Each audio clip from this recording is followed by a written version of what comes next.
अगर आप चाहते हैं जियो रिकॉर्ड्स भोजपुरी चैनल का गाना सबसे पहले आप तक पहुंचे, हमारे इस चैनल को सब्सक्राइब करें और साथ ही बेल आइकन को दबाना ना भूलें।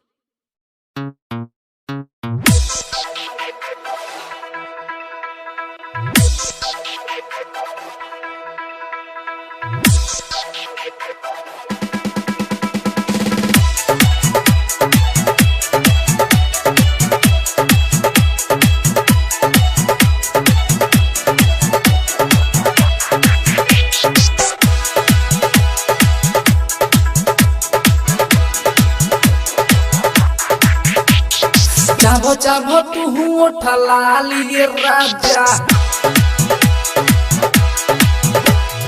जही से बुझल लो हमारा से माजा।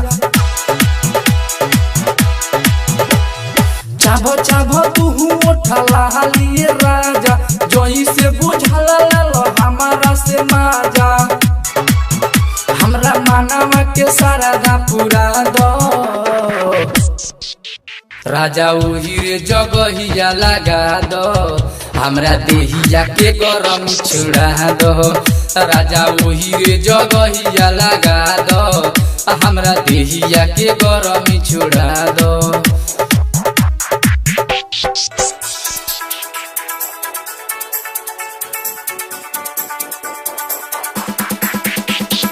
अरुण बाबू,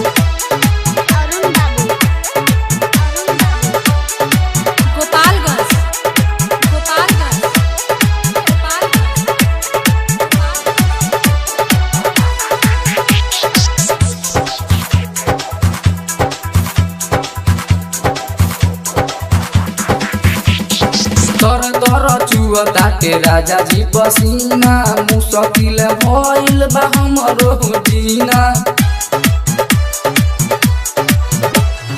तर तर चुअताटे देही से पसीना, मुश्किल भइल बा राजा जी जीना। चाभ चाभ तू उठला लिए राजा, जेतना बुझाताटे लेला तू माजा। हमरा मानवा के सारा पुराई दो राजा, ओही जगहिया लगा दो, हमरा देहिया के गरमी बुझा दो। राजा ओही जगहिया लगा दो, हमरा देहिया के गरमी छुड़ा दो।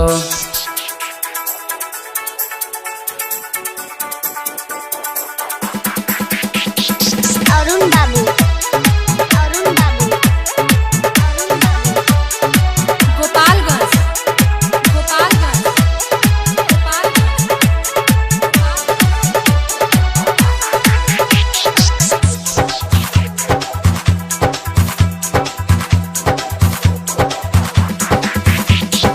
उजवल उपेंद्र जैसे भइल बारे पागल, ओही लेखा राजा जी रही रउआ लागल। उजवल उपेंद्र जैसे भइल बारे पागल, ओही लेखा राजा जी रही रउआ लागल। चाभ चाभ तू उठला लिए राजा, जई से बुझावल हमारा से माजा। हमरा मानवा के सारा पुराई दो राजा, ओही जगहिया लगाई दो, हमरा देहिया के गरम बुझाई दो। राजा ओही जगहिया लगाई दो, हमरा देहिया के गरम बुझाई दो। राजा ओही जगहिया लगाई दो। Balaji recording studio, Jadavpur.